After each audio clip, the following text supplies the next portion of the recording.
आज हम हिस्ट्री का ही प्रिंट कल्चर आगे और देखते हैं कि अभी तक हमने कितना किया था और अब आगे हमें कौन सा टॉपिक लेना है। तो अभी तक हमने जो प्रिंट कल्चर के चैप्टर में जो टॉपिक देखा था उसमें हमने सिर्फ इतना डिस्कस किया था लास्ट वीडियो में कि किस तरह से जो प्रिंटिंग थी वो वर्ल्ड में सिर्फ चाइना में इन्वेंट हुई थी और इस प्रिंटिंग मेथड को वुड ब्लॉक प्रिंटिंग कहा गया, जो कि बुद्धिस्ट मशीनरीज के थ्रू चाइना से जापान गई थी। जापान में इसी प्रिंटिंग मेथड से डायमंड सूत्रा एक बुक को पब्लिश किया गया और उसके बाद यूरोप का एक ट्रैवलर मार्को पोलो, जो कि चाइना में ट्रैवलिंग करते हुए आया, तो उसने यहाँ के मेथड को अपने यूरोप मेनली इटली में इंट्रोड्यूस किया। इस तरह से यूरोप में would block printing Marco Polo के थ्रू आई और पॉपुलर हुई। वहाँ पर वेलम और मैन्युस्क्रिप्ट भी पहले से ही मौजूद थी, लेकिन उनकी शॉर्टकमिंग के कारण वहाँ की जनता ने उन्हें डिनाई करके नेक्स्ट जो वुड ब्लॉक प्रिंटिंग थी उसको एक्सेप्ट किया। तो अब हम यहाँ पर इस बात को डिस्कस करते हैं कि क्या वुड ब्लॉक प्रिंटिंग जो थी वो ही यूरोप में चली या कोई नई एक और प्रिंटिंग जो यूरोप में इंट्रोड्यूस हुई। तो हम यहाँ पर देखते हैं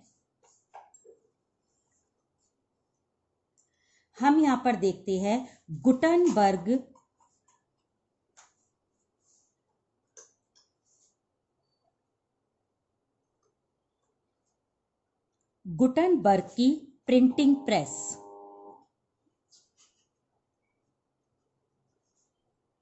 ओके, हम यहाँ पर बात करेंगे गुटनबर्ग की।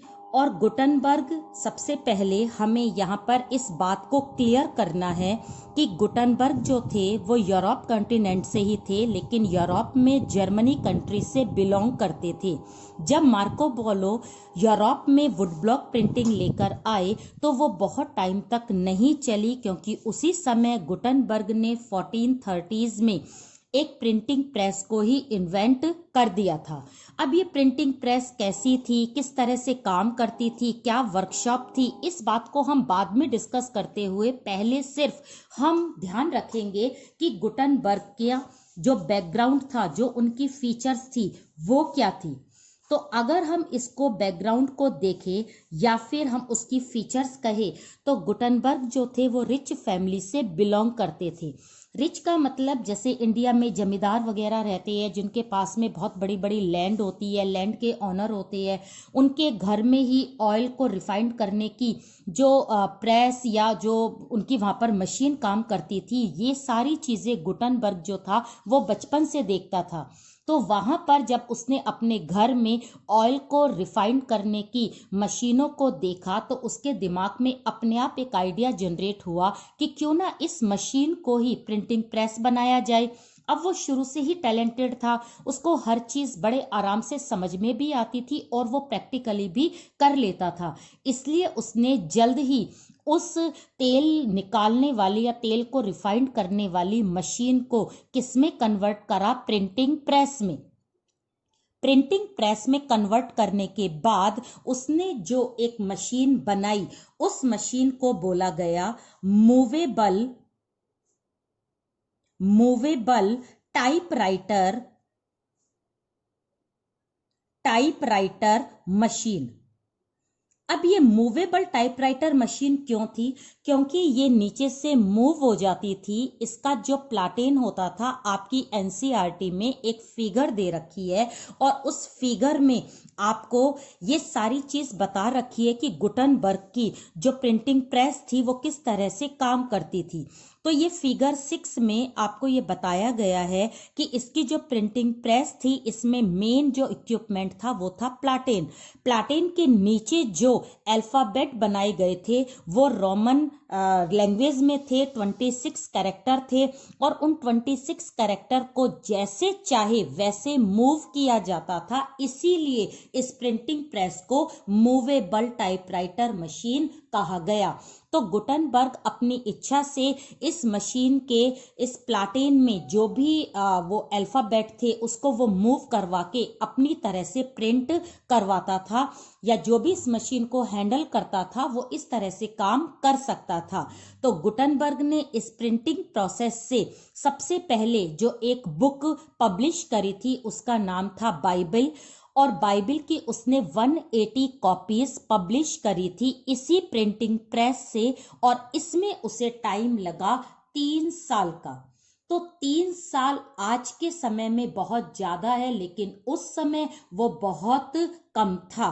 तो मूवेबल टाइपराइटर में हमने 3 चीज देखी है। एक तो बाइबल जो उसकी पहली बुक थी, दूसरा इसमें उसको 3 साल लगे थे, और तीसरी जो बात है वो है इसकी 180 कॉपीज जो उसने पब्लिश की थी। तो इस तरह से हमने देखा गुटनबर्ग ने 1430s में अपनी एक प्रिंटिंग प्रेस ही इन्वेंट कर दी, और यूरोप जो वुड ब्लॉक प्रिंटिंग यूज कर रहा था उसने उसको यूज करना छोड़ दिया, क्योंकि उन्हें एक गुटनबर्ग की अच्छी प्रिंटिंग प्रेस मिल गई थी जिसमें प्लाटेन हैंडल स्क्रू के थ्रू एक मूवेबल टाइपराइटर मशीन काम करती थी।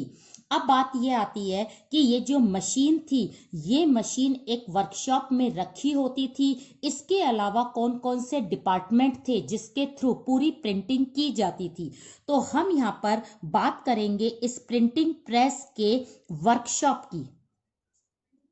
उस समय जो गुटनबर्ग की वर्कशॉप थी उसमें कौन कौन से डिपार्टमेंट थे, हमें सिर्फ ये चीज देखनी है। तो सबसे पहले हम जिस डिपार्टमेंट की बात करेंगे वो है कंपोजिटर्स। कंपोजिटर्स पहला डिपार्टमेंट होता था जो सिर्फ मैटर को सिलेक्ट करता था, कौन सा मैटर प्रिंट होगा ये बात डिसाइड सिर्फ कंपोजिटर वाला डिपार्टमेंट करता था। उसके बाद इस सिलेक्टेड मैटर को गैलीज में भेजा जाता था, और जो गैलीज थी वहां पर मूवेबल टाइपराइटर मशीन सेटअप होती थी। इस गैलीज में ही सारे सिलेक्टेड मैटर को प्रिंट किया जाता था, सारे इक्विपमेंट को चेक किया जाता था कि वो ढंग से काम कर रहे हैं या नहीं। इसके बाद सारे मैटर को प्रिंट करने के बाद उसको लास्ट कहां पर भेजा जाता था, प्रूफ रीडिंग के लिए। अब ये प्रूफ रीडिंग क्या थी, इसमें ये चेक किया जाता था कि प्रिंटिंग हुआ जो मैटर है वो सही तो प्रिंट हुआ है, सही तो पब्लिश हुआ है, उसमें किसी तरह की कोई प्रॉब्लम तो नहीं है, कोई अक्षर मतलब गलत छप गया है, उसकी स्पेलिंग जो है वो सही प्रिंट नहीं हुई है, एक ही लाइन 2-2 3-3 बार रिपीट तो नहीं हो रही। इन सब बातों का ध्यान प्रूफ रीडिंग में रखा जाता था।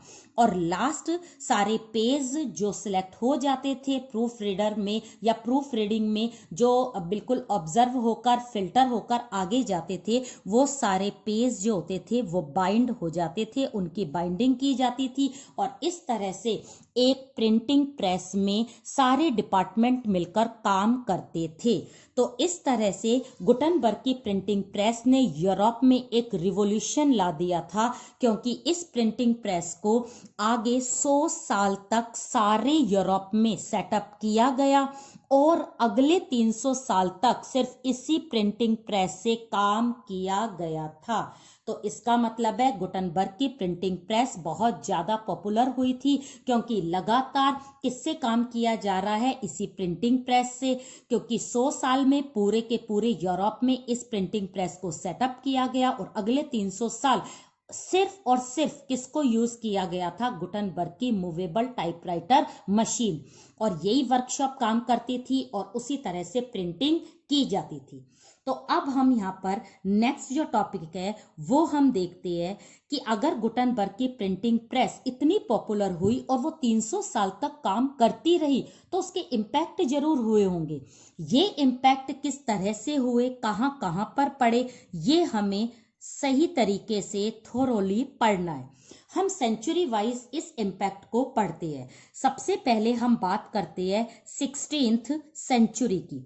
16th सेंचुरी में जो गुटनबर्ग की प्रिंटिंग प्रेस के इम्पैक्ट हुए थे उसमें आपको मेनली लर्न करना है कि यूरोप में जो लोग सिर्फ सुनते थे, जो हियरिंग करते थे, वो केवल अब रीडिंग कर रहे थे। तो इसका मतलब है यूरोप में 16th सेंचुरी तक इतना असर पड़ा कि लोग अब रीडर ग्रुप बनने लगे।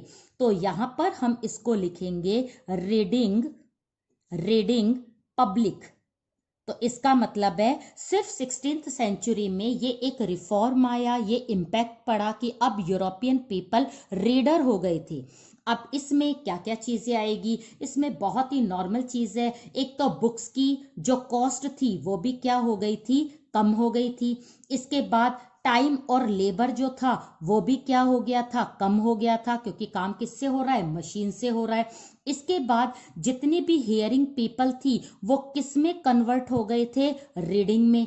इसके बाद नेक्स्ट लगातार बुक्स की जो डिमांड थी वो बढ़ रही थी, और ये डिमांड कौन फुलफिल कर रहा था, मूवेबल टाइपराइटर मशीन। लास्ट और फाइनली चीज, 16th सेंचुरी में जो भी बुक्स पब्लिश हो रही थी उसमें किस चीज की इंपॉर्टेंस थी, वो था पिक्चर एंड बेलार्ड्स। बेलार्ड्स क्या होते हैं, बेलार्ड्स होते हैं फोकलोर यानी लोकगीत। लोकगीत जो होते थे या फिर उस समय की जो पिक्चर होती थी, उन पिक्चर को और लोकगीत को उसमें लिखा जाता था। जो भी जनता थी उन लोकगीतों को लिखकर लिखी हुई चीज को सुनती थी और सुन सुनकर उसको गाती थी। गाने के लिए जो वो मेन, यहाँ पर आपको ये चीज ध्यान रखनी है, आपके बॉक्स में भी दे रखा है, इन बेलार्ड्स को मेनली यूरोप में कहाँ पर गाया जाता था, वो था टेवरेंस।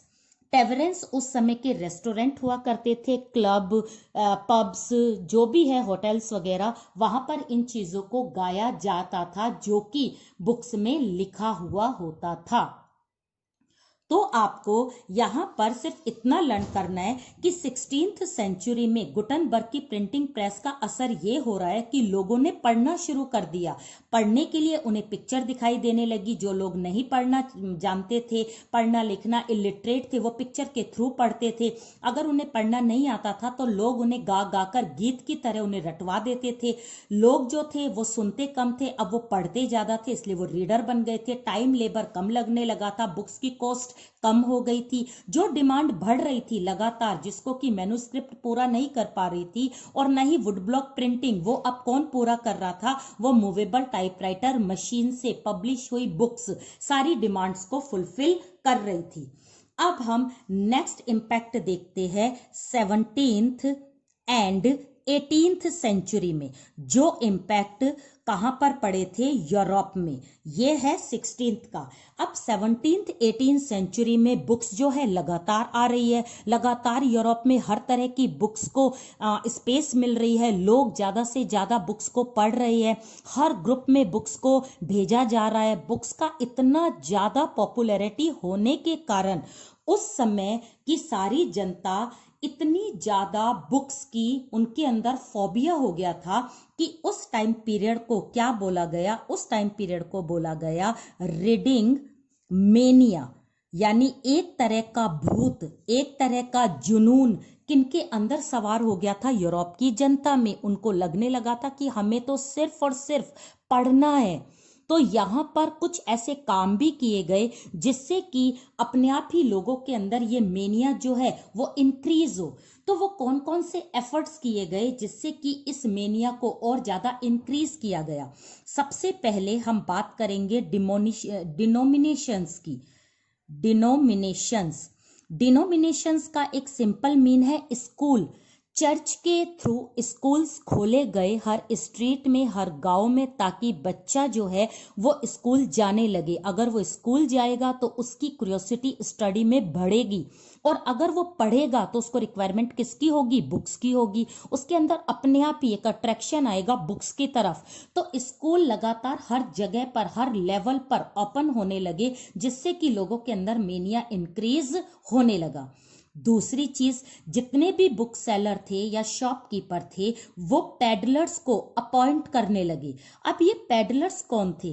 पेडलर्स वो थे जो डोर टू डोर सर्विस को प्रोवाइड करवाते थे। जो लोग अपना उनके पास में टाइम नहीं होता था और बाजार से वो बुक नहीं ला पाते थे, उनको घर में ही बुक्स दी जाती थी। और ये बुक्स कौन देता था? पेडलर्स। और इन पेडलर्स को वेजेस या तनख्वाह कौन देते थे? बुक सेलर या शॉपकीपर।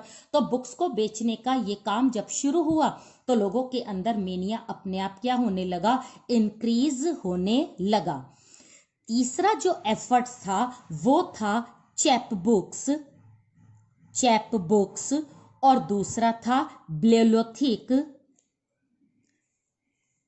चैप बुक्स और ब्लियोलोथिक बिल्यू। अब ये आपको ध्यान रखना है, चैप बुक्स और ब्लियोलोथिक बिल्यू सेम है, दोनों की फीचर सेम है, लेकिन चैप बुक जो थी वो तो बोलते थे यूके में, और ब्लियोलोथिक जो बेल्यू है वो कहां पर बोलते थे? फ्रांस में। अब हम इनकी फीचर्स बताते हैं। फीचर्स ये थी कि चैप बुक और ब्लियोलोथिक बेल्यू दोनों ही बहुत छोटी बुक होती थी, इनका साइज बहुत मिनी होता था, इसलिए इसको पॉकेट में बड़े आराम से कैरी किया जा सकता था। दूसरा, इसमें जो मटेरियल यूज होता था वो बहुत ही चीप क्वालिटी का होता था, इसलिए इसके प्राइस क्या थे? बहुत लो थे। इट मीन्स ये बहुत सस्ती बुक हुआ करती थी। तो तीसरी फीचर्स आएगी कि ये बुक्स स्पेशली किसके लिए होती थी? पुअर्स के लिए। तो ये चैप बुक्स और ब्लियोलोथिक बेल्यू दोनों ही चीप बुक्स थी, लेकिन यूके में चैप बुक्स बोलते थे, फ्रांस में ब्लियोलोथिक बेल्यू। अब इस तरह की बुक्स जब पब्लिश होगी तो लोगों के अंदर तो एक मेनिया जुनून मतलब जनरेट होगा ही। नेक्स्ट एफर्ट्स की अगर हम बात करें उस समय, तो वो आएगा न्यूज़पेपर।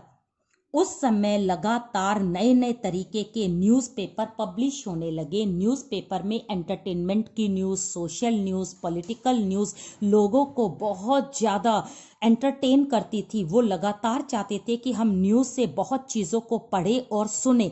तो इस तरह से हमने देखा कि यहाँ पर न्यूज़पेपर जो है वो जनता के अंदर एक मेनिया क्रिएट कर रहे हैं, क्योंकि उस समय यानी 18वीं सेंचुरी तक न्यूज़पेपर, जर्नल्स, आर्टिकल्स वगैरह पब्लिश होने शुरू हो गए थे।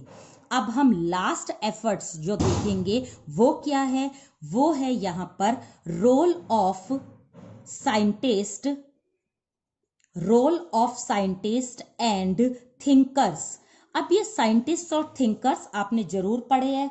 हमने थिंकर्स के, अगर आपको नाम नहीं भी आते तो भी आपको पता होना चाहिए सोशल साइंस के थिंकर्स मेन कौन है जो प्रोमिनेंट है। जैसे रूसो है, लॉक है, मॉन्टेस्क्यू है, ये सारे बड़े प्रोमिनेंट है। और अगर हम साइंस की बात करें तो डार्विन है, न्यूटन है। तो उस समय इस तरह के जो थिंकर्स और साइंटिस्ट थे अपना जो भी प्रैक्टिकल करते थे वो उन सारी चीजों को किस में लिख देते थे? बुक्स में लिख देते थे।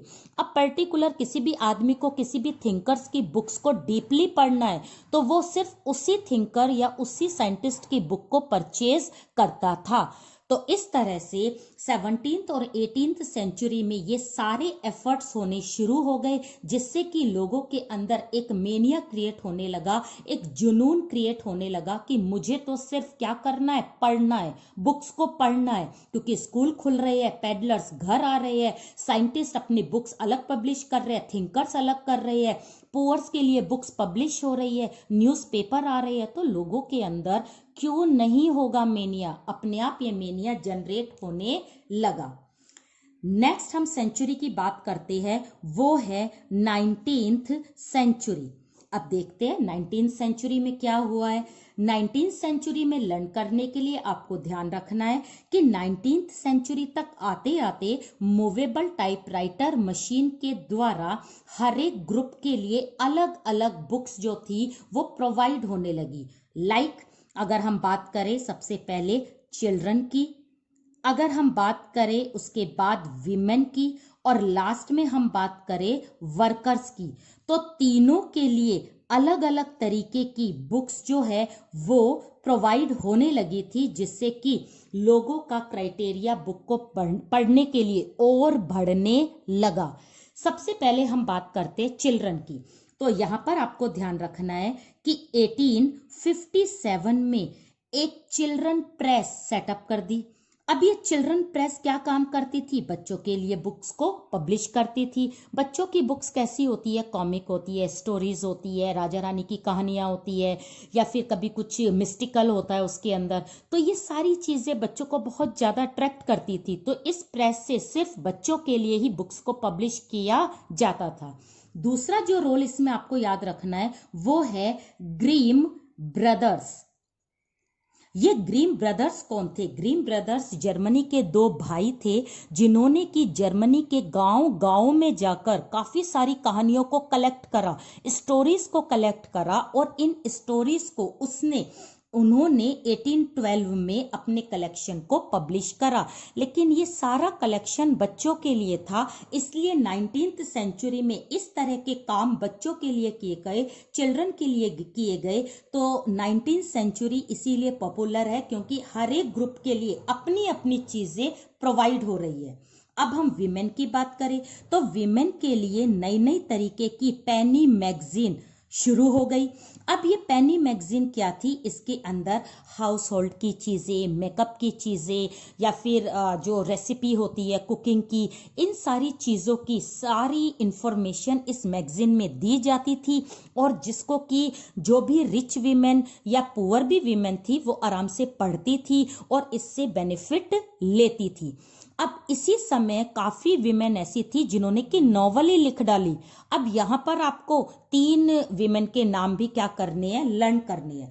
अब वो 3 विमेन कौन कौन सी थी? एक तो थी ऑस्टन, ठीक है, एक थी ब्रॉन्टे ब्रॉन्टे और लास्ट थी इलियट,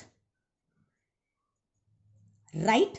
तो आपको यहाँ पर 3 वुमेन के नाम प्लस पेनी मैगजीन को लर्न करना है। चिल्ड्रन के लिए 1857 प्रेस और ग्रीम ब्रदर्स 1812 कलेक्शन को जो पब्लिश किया गया था ये लर्न करना है। और लास्ट है आपका वर्कर्स को लर्न करने के लिए आपको ज्यादा कोई ऐसा बहुत बड़ी चीज को लर्न करने की जरूरत नहीं है, सिर्फ आपको यहाँ पर ये ध्यान देना है लैंडिंग लाइब्रेरीज।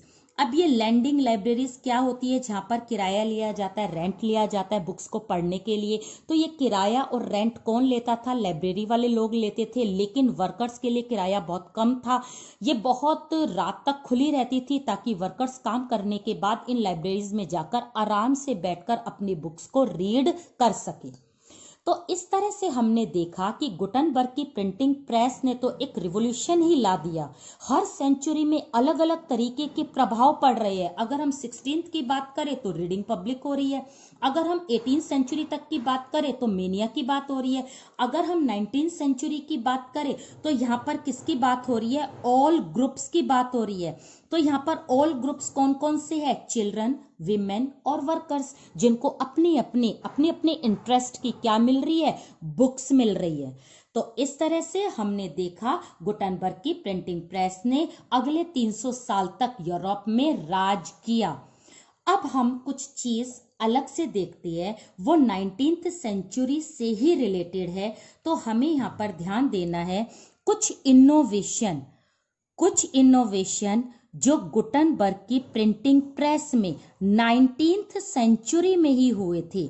वो इनोवेशंस क्या क्या थे, ये चीज हमें यहाँ पर ध्यान देनी है। तो अब हम यहाँ पर देखेंगे कि इस प्रिंटिंग प्रेस में क्या क्या चीज चेंज हो रही है। तो पहली चीज इसमें क्या चेंज हो रही है? एक तो अब ये जो प्रेस थी ये कैसी बनने लगी थी? मेटल की। उससे पहले कैसी थी? वुड की थी। बहुत सिंपल चीज है। दूसरी चीज, पहले ये मैनुअल चलती थी, लेकिन अब ये कैसे चलती है? पावर के साथ, यानी इलेक्ट्रिसिटी। अब ये क्या होने लगी थी? यूज होने लगी थी। अब इस इलेक्ट्रिसिटी से इसको कनेक्ट किसने किया था? किस पर्सन ने किया था? तो आपको यहाँ पर वो पर्सन लर्न करना है जिसका नाम था रिचर्ड एम हो। और ये कहां से बिलोंग करते थे? न्यूयॉर्क से। तो ये आपको लर्न करना है कि अब इस मशीन को मैनुअल ना करके पावर से कनेक्ट कर दिया। और ये किसने करा इन्वेंशन? ये करा था रिचर्ड ने। अब हम तीसरी चीज देखते हैं क्या चेंज आया। तो थर्ड में चेंज आया कलरिंग। तो ये तो बहुत सही बात हो गई कि 19th सेंचुरी में अब हमें प्रिंटिंग कलर में मिलने लगी। और कलर में भी कितने कलर में? 6 कलर में। और 6 कलर में जो भी प्रिंटिंग प्रेस प्रिंट करती थी उसको हम बोलते थे ऑफसेट प्रेस। तो ऑफसेट प्रेस से जो भी प्रिंट किया जाता था वो कैसा होता था, कलर होता था। इसके बाद हम फोर्थ जो चेंज देखते हैं वो है इम्प्रूव्ड क्वालिटी। बिल्कुल सही है, अगर आप किसी भी चीज में कुछ इम्प्रूव करोगे तो क्वालिटी भी क्या होगी, इम्प्रूव होगी। अगर हमने यहाँ पर मैनुअल ना करके इलेक्ट्रिसिटी से करा है, अगर वुड से ना करके मेटल से करा है, अगर हम यहाँ पर किसी भी ब्लैक एंड व्हाइट प्रिंटिंग को हटाकर कलर से शुरू कर रहे हैं तो क्वालिटी तो अपने आप ही क्या हो जाएगी, इम्प्रूव हो जाएगी। फीडिंग पेपर लगातार बनने लगेंगे, फीड लगातार होगी, हर चीज बहुत ही सिस्टमेटिकली और जल्दी होगी। ये सारे काम किसके थ्रू होने लगे, 19वीं सेंचुरी में इनोवेशन के थ्रू होने लगे। तो हमने इस तरह से यहाँ पर ये देखा कि प्रिंट कल्चर जो हमारा चैप्टर है, इसमें जो हमारा टॉपिक था कि गुटनबर्ग की जो प्रिंटिंग प्रेस थी वो किस तरह से काम करती थी, उसने किस तरह से काम किया और उसका इम्पैक्ट यूरोप में कौन कौन सी सेंचुरी में कैसा कैसा पड़ा, इन सारी चीजों को हमने डीपली देखा है।